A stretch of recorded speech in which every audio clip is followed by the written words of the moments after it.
விளக்கமாக பாபாவின் கதைகள்.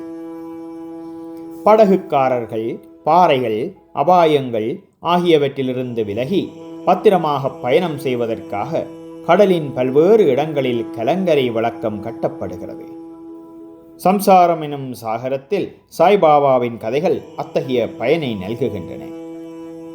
அவைகள் அமிர்தத்துக்கு சுவையூட்டுகின்றன.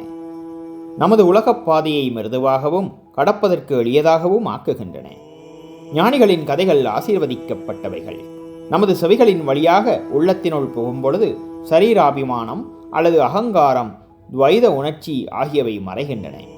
நமது உள்ளத்தில் அவைகள் தேக்கப்படுமானால் சந்தேகம் பறந்தோடும், சரீரத்தின் பெருமை உணர்ச்சி கீழே இறங்கும், ஏராளமாக விவேகம் சேகரிக்கப்படும். பாபாவின் தூய புகழை விவரிப்பதும் அதையே அன்புடன் கேட்பதும் அடியாரின் பாவங்களை அழிக்கும். கிருத யுகத்தின் ஆன்மீக பயிற்சியானது சமதமா, அதாவது உள்ளம் உடல் இவற்றின் தனித்தன்மை. கிரேதா யுகத்திற்கு தியாகம், துவாபர யுகத்திற்கு வழிபாடு, கலியுகத்திற்கு இறைவனின் புகழையும் நாமத்தையும் இசையாக பாடுவதுமாகும்.